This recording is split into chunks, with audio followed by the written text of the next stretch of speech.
Injured his hamstring in the second quarter. He'll have further testing done today. Curry finished with 13 points in 13 minutes. And so here's his head coach, Steve Kerr, on what the expectation is for Golden State's superstar.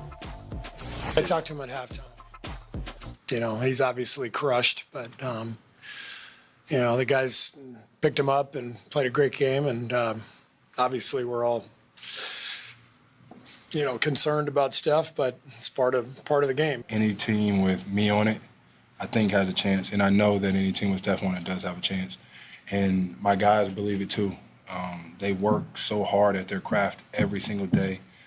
They don't shy away from any moment, from any matchup. They'll do whatever you ask them to do to make sure that we have a chance of winning. And we're gonna need all hands on deck if 30's not ready to go. Always will love Jimmy Butler's confidence. Hello, Jay Williams. What's up, Shay Shay? Good morning to you.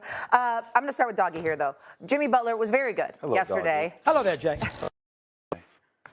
Pleasantries. Hello. Okay, he's not talking to you. There you go, just a nod.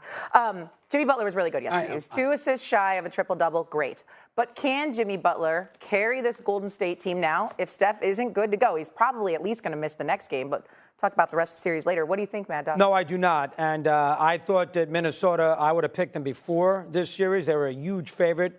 I'm surprised they played so poorly. Draymond Green had the best first half I've ever seen him play offensively. He played great offensively. He scored 14 points. He made 4 threes. And obviously Butler's going to do what he does. He's going to, he's going to fill the stat sheet. And Buddy Hield's playing well right now. He played great against Houston in Game 7, and he had, what do you have, about 20-something points last night? Hield played very well. I mean, the game was on so darn late, which is another story altogether. But Hield, played well last night. But I still believe in Minnesota. I'm going to give him a little pass because they had to lay off. They're not great at home sometimes. You know, Dallas last year beat them there, so did the Nuggets. But I'm going to give them a little pass. I'm going to give them a game to sort of get their wind under them in the second round. I think Minnesota still wins this series. And obviously without Curry, they got a much better chance to win the series. No, Curry will bounce back. I don't think he's going to play game 2, Jay. Doggy, you're surprised? That feels very disrespectful to the Warriors. You know they're 3-1 versus the Timberwolves this year. Right, without Butler any of the time. And what does that say? And you know this team has been the #1 defensive team in the league since Jimmy Butler has made the trade. And you know the reason why everybody keeps talking about how great they were against the Lakers and the physicality. And I give them a lot of credit for that.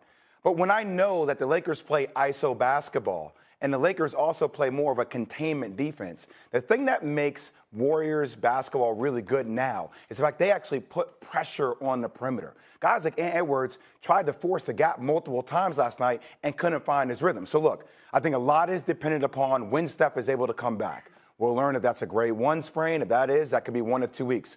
But you could make a case that all Jimmy Butler needs to do is get you 1 game in the next 4. And then a 3-2 when he comes back for games. Yes. If you can give him 2 weeks of break and he does the right kind of rehab, Jimmy Butler has carried some other teams with lesser personnel. No offense to Goran Dragic and Duncan Robinson and all these guys he took to the NBA Finals, okay? And who they beat in Milwaukee and Indiana. He just needs to give you 1. If he can give you 1 against a team that actually defensively doesn't play defense to the style in which the Golden State Warriors play, that's all you're asking. Stevie? It's a couple of things to think about here. Number one, I think that it's okay to have Minnesota as a favorite in this series when you consider their size, their defensive prowess, how undersized Golden State is, assuming that the Ant-Man shows up. But then Game 1 took place, and you couldn't even recognize them. Where the hell was Ant-Man? I totally agree with Coach Finch calling him out the way that he did. He wants to say he played tough defense. It's just that nothing was going offensively. But the reality is that you saw him, and I mean, he's hit more 3-pointers than anybody this season. Yet, I mean, when you saw his first few 3-point shots, they were bricks. They weren't even close. And you're just looking at Ant-Man like, what the hell is going on here? That's number one. Number two, Steph Curry 13 points in 13 minutes before suffering his hamstring injury. As Jay Williams pointed out on numerous occasions over the last few days, you know what? You can't hit what your eyes can't see. They're a moving target. Yeah, you're bigger than them, but these guys are constantly on the move. Their spacing is there.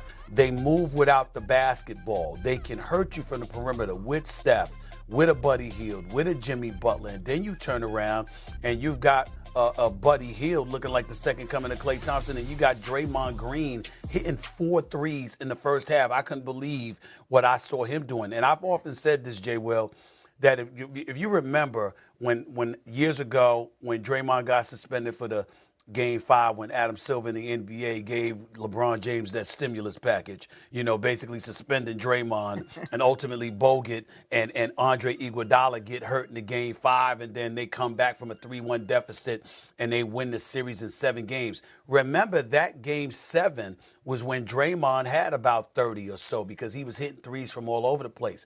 And I've often said, if that Draymond Green shows up, if Draymond Green hits open jump shots, the Warriors could win it all. Because when you look at what the rest of them bring to the table, clearly they know how to defend. They're exceptionally well coached. They get contributions from other dudes, okay? But if Draymond is left open and he buries those shots, they could beat anybody. And that's what happened last night with Minnesota. The question is, do we think it's going to last? If it lasts, Golden State wins this series. If it doesn't, Ant-Man still has to show up. He can't be what he was in Game 1 and expect the Minnesota Timberwolves to advance. That's not going to fly. Well, let's just do a little math. They got 55 points, the Warriors did last night, from Hield, Draymond, and Curry's 13. Curry's probably not going to play Game 2, and Green's not going to make 4 threes again, and I got to see Hield do this on a consistent basis. They're not going to score 55 points. He did it last series. He did one game, Game 7. He played great. Yeah. He played great. That's a pretty good data point. I know, but still, he's a little inconsistent. Be fair. You're going to count on 24 points a game from him in this series? I can't count on that. That's not fair. All I'm saying is everybody keeps talking about size. Size does nothing for you when you're forced to play on the perimeter. Who won the rebounding battle last night? I'm sure that the Warriors were plus 10. But Warriors had 18 offensive rebounds, long rebounds. I'm just saying, very different style. I agree with you that I think the Wolves are going to bounce back. No doubt about it. I'm just saying, I think this is going to be a series. Well, I mean, I could see, obviously, 6 games. What did Minnesota shoot from 3 last night? 5 for 29. They are a very good three-point shooting team. Those weren't open looks, doggy. I mean, those were contested looks. They were playing with their back towards the basket. And I'm going to say one last thing. I'd have to look at all the shots. But you're going to get some open looks when you miss that many, take that many of them, right? Can't be all contested. Yeah. I had something for Stephen A. Stephen A., we got into this little thing the other day. Yep. And I did your show the other day. It was great. We talked about Jason Tatum. He said it wasn't a good time for me to talk about him being the face of the league. Do you feel that we kind of crowned Ant Edwards? Come on with that nonsense. Crowned Ant Edwards, the face of the league. I knew you were going to say that. All this guy does is talk, and he has yet to show us something for it. And yesterday was a good example. I'm sorry, but go on. Hold on, whoa, Shay. That was my point, Shay. I think that's a bit harsh. Hold on. Let me answer. They jumped on. I think that's a bit harsh, Shay. That's a bit harsh, Shay. Jay was about the man to say you jumped on. Don't try to put it on me now. You said it now.